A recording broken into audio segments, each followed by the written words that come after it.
आरुषि तलवार murder case.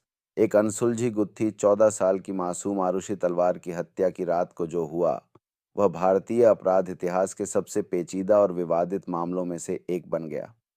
16 मई 2008 को नोएडा के जलवायु विहार में डॉक्टर राजेश और नूपुर तलवार की बेटी आरुषि अपने कमरे में मृत पाई गई।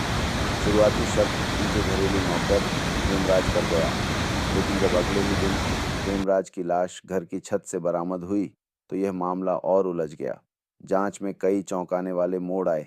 कभी माता पिता पर शक गहराया तो कभी सीबीआई की अलग अलग थ्योरी सामने आई। अदालतों के फैसले भी बदलते रहे, जिससे यह केस आज भी एक रहस्यमय पहेली बना हुआ है। इस कहानी में हम फॉरेंसिक रिपोर्ट्स, जांच में हुई गड़बड़ियों और विभिन्न परस्पर विरोधी थ्योरीज को विस्तार से समझेंगे। हत्या की रात 15-16 मई 2008। 15 मई की रात तलवार परिवार के लिए सामान्य थी। नुपुर और राजेश तलवार, जो पेशे से डेंटिस्ट थे, रात 11 बजे के बाद अपने कमरे में चले गए। उनकी बेटी आरुषि अपने कमरे में अकेली थी और नौकर हेमराज, जो तलवार परिवार के साथ रहता था, अपने कमरे में था। 16 मई की सुबह करीब 6 बजे जब नुपुर तलवार ने आरुषि के कमरे का दरवाज़ा खोला तो उनके पैरों तले ज़मीन खिसक गई। बिस्तर पर आरुषि की खून से सनी लाश पड़ी थी। उसकी गर्दन धारदार हथियार से काटी गई थी। पहला शक हेमराज पर गया, क्योंकि वह गायब था। पुलिस ने सोचा कि हेमराज ने आरुषि की हत्या की होगी और फरार हो गया होगा।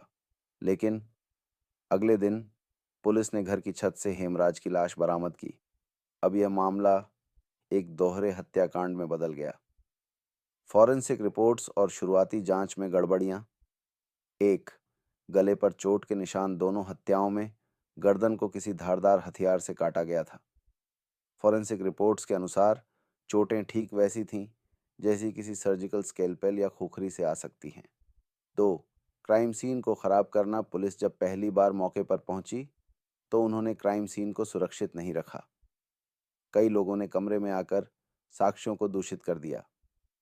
3, फिंगरप्रिंट्स और डीएनए एविडेंस। कमरे में मौजूद कई चीज़ों से फिंगरप्रिंट्स लिए गए, लेकिन कोई ठोस सबूत नहीं मिला। हेमराज के खून के धब्बे तलवार दंपत्ति के घर के अंदर नहीं मिले, जबकि उसकी हत्या वहीं हुई थी। 4, आरुषि की बेडशीट पर कोई संघर्ष के निशान नहीं थे। इसका मतलब था कि हत्या नींद में या बिना किसी शारीरिक संघर्ष के हुई होगी। Theory went honour killing. क्या माता पिता ही हत्यारे थे? सीबीआई की पहली टीम ने निष्कर्ष निकाला कि शायद यह एक ऑनर किलिंग थी। इस थ्योरी के अनुसार राजेश तलवार ने आधी रात को देखा कि आरुषि और हेमराज एक आपत्तिजनक स्थिति में थे। क्रोध में उन्होंने पहले हेमराज को मारा और फिर आरुषि को। हत्या के बाद उन्होंने साक्ष्य मिटाने की कोशिश की और मामले को हेमराज पर डालने की योजना बनाई। इस थ्योरी के आधार पर राजेश और नुपुर तलवार को गिरफ्तार किया गया, लेकिन इस थ्योरी में कुछ समस्याएं थीं। आरुषि और हेमराज के बीच किसी भी तरह के शारीरिक संपर्क का कोई सबूत नहीं था। कोई गवाह नहीं था, न ही कोई ठोस डीएनए प्रमाण। तलवार दंपत्ति हमेशा इस आरोप से इनकार करते रहे। थ्योरी 2, बाहरी हत्यारे। क्या कोई और घर में घुसा था? सीबीआई की दूसरी टीम को शक हुआ कि कोई बाहरी व्यक्ति इस हत्या में शामिल था। कुछ संदिग्धों के नाम सामने आए। यो, कृष्णा, राजेश तलवार का असिस्टेंट। 2, राजकुमार, एक अन्य घरेलू नौकर। 3, विजय मंडल, एक पड़ोसी के नौकर। इन लोगों पर शक इसलिए हुआ क्योंकि पुलिस को संदेह था कि उन्होंने हेमराज के साथ पार्टी की थी और नशे की हालत में आरुषि पर हमला किया। कृष्णा के घर से एक खुखरी बरामद हुई, जिसमें कथित तौर पर खून के निशान थे। लेकिन इस थ्योरी में भी कई खामियां थीं।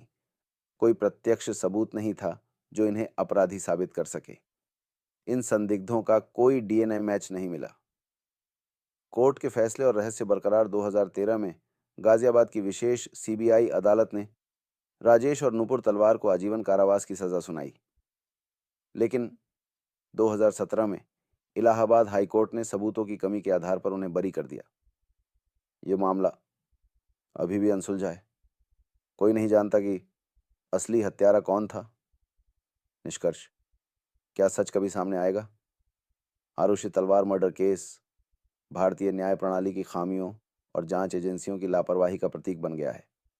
आज भी ये केस एक पहेली बना हुआ है। क्या सच में आरुषि के माता-पिता ही हत्यारे थे या फिर असली अपराधी कहीं बाहर खुलेआम घूम रहा है? ये सवाल आज भी भारतीय समाज को झकझोर देता है।